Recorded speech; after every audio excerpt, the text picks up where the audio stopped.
Hello guys, you're welcome back to my channel NAIJA News and Entertainment, where we serve you recent and interesting gist happening in our entertainment industry.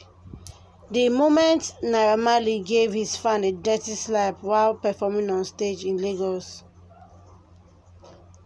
Naira Marley has shown that you can be in the crowd and still get beaten by him as long as you refuse to cooperate with him, whether during a stage performance or not.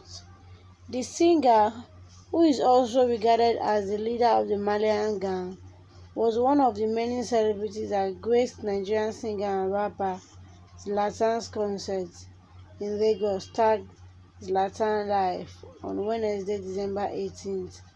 This is the first concert Zlatan ibile is headlining in Lagos, and it was fairly organized.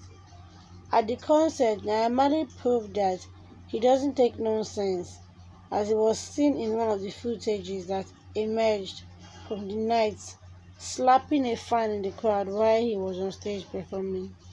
The reason behind the action is cloudy, but we hope to get more information on the event soon, and we will definitely update you. Guys, Naira Marley has just shown that he does not take rubbish. So, if you go for a Naira Marley show, please be careful in order for you not to get slapped. Guys, please subscribe to our channel and don't forget to hit on the bell button to get a new story when it drops. Thank you.